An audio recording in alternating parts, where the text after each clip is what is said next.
अस्सलाम वालेकुम स्टूडेंट। आज का हमारा टॉपिक है chapter number 1 class 10 topic number 1। तो वो क्या है हमारे पास क्वाड्रेटिक इक्वेशन। तो नेम से पता चल रहा है कि इक्वेशन है, ठीक है। तो सबसे पहले तो हमें क्वाड्रेटिक का मीनिंग पता होना चाहिए। तो क्वाड्रेटिक का मीनिंग होता है स्क्वायर एंड इक्वेशन किसे कहते हैं, उर्दू में कहते हैं मसावात, और इंग्लिश में भी हमें इसकी डेफिनेशन का पता होना चाहिए। तो इंग्लिश में कहते हैं एक्सप्रेशन हैविंग इक्वल साइन, मतलब ऐसा एक्सप्रेशन जिसमें इक्वल का साइन मौजूद हो उसे हम इक्वेशन कहते हैं। अब बात आती है यहाँ पे इक्वल साइन का हमें पता है, बट एक्सप्रेशन क्या होता है, तो एक्सप्रेशन का भी पता होना चाहिए। एक्सप्रेशन होता है collection of numbers, operators and variable. Collection किसकी, नंबर्स की, ऑपरेटर्स की एंड वेरिएबल की। अब बात आती है नंबर क्या है, नंबर है 1 2 3, ठीक है। ये क्या है हमारे पास नंबर्स हैं। उसके बाद ऑपरेटर्स मैथ्स में आपको पता होगा कि addition, subtraction, multiplication and division है। और वेरिएबल उसको कहते हैं, ठीक है, जिसमें हमारे पास जो हमारे पास अननोन वैल्यू हो, यानी जिसकी वैल्यू हमें फाइंड ना हो, X Y Z for example. उसके बाद है एक्सप्रेशन। आप देखें कलेक्शन नंबर्स की भी हो, ऑपरेटर्स भी हो और वेरिएबल भी हो, तीनों चीज़ें मिलकर क्या बनाती हैं, एक्सप्रेशन बनाती हैं। जैसे कि 2x + 3, तो यहाँ पे 2 और 3 क्या है, नंबर्स हैं, x is a variable and plus जो है वो क्या है, ऑपरेटर है। मतलब ये तीनों चीज़ें मौजूद हैं तो हम कहते हैं कि ये जो हमारे पास क्या है, एक्सप्रेशन है। उसके बाद इक्वेशन, एक्सप्रेशन का तो क्लियर हो गया। उसके बाद इक्वेशन की बात आती है। इक्वेशन की बात आती है मतलब एक्सप्रेशन के साथ हम कह रहे हैं expression having equal sign, expression के साथ हमने इक्वल का साइन लगा के 0 लिख दिया तो वो हमारे पास बन गई equation. Quadratic means square.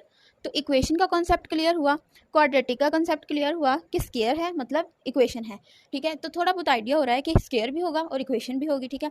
Now we discuss about quadratic equation. अब हमने किसके बारे में जिक्र करना है, किसके बारे में डिस्कस करना है, क्वाड्रेटिक इक्वेशन के बारे में डिस्कस करना है।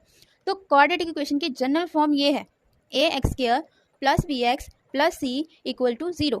यहाँ पे हमारे पास जो एक्स स्क्वायर है, ठीक है, वेरिएबल की हाईएस्ट पावर 2 हो, बात वही आ गई स्क्वायर की, ठीक है। तो वेरिएबल की हाईएस्ट पावर अगर 2 है तो वो क्वाड्रेटिक इक्वेशन है, और इस फॉर्म में है तो भी क्वाड्रेटिक इक्वेशन है, ठीक है। ये जनरल फॉर्म है क्वाड्रेटिक इक्वेशन की। अब हम नेक्स्ट इसकी डेफिनेशन लिखते हैं कि इसकी प्रॉपर डेफिनेशन क्या है। देन उसके बाद हम इसके टाइप्स का बारे में स्टडी करेंगे कि इसकी टाइप्स क्या हैं, ठीक है, और हमने उसको कैसे कैसे हमें कैसे पता चलेगा कि ये कौन सी टाइप है क्वाड्रेटिक इक्वेशन की, तो वो हम डिस्कस करते हैं अभी।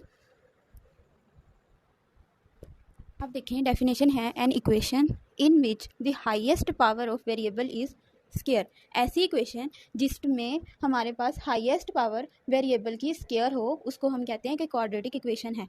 अब general form of quadratic equation ax² + bx + c = 0। Then हम डिस्कस करते हैं एग्जाम्पल। एग्जाम्पल देखें 2x² + 4x + 4 = 0। अब यहाँ पे आपने थोड़ा सा एक ट्रिकी सी चीज़ है जो आपने याद रखनी है कि अगर कोई पूछता है आपसे कि क्वाड्रेटिक इक्वेशन में वेरिएबल कितने हैं, तो आपने एक ही वेरिएबल कहना है, क्योंकि x और x स्क्वायर यानी वेरिएबल तो x एक ही है, लेकिन हमारे पास जो उसकी पावर है यहाँ पे 1 है, यहाँ पे 2 है।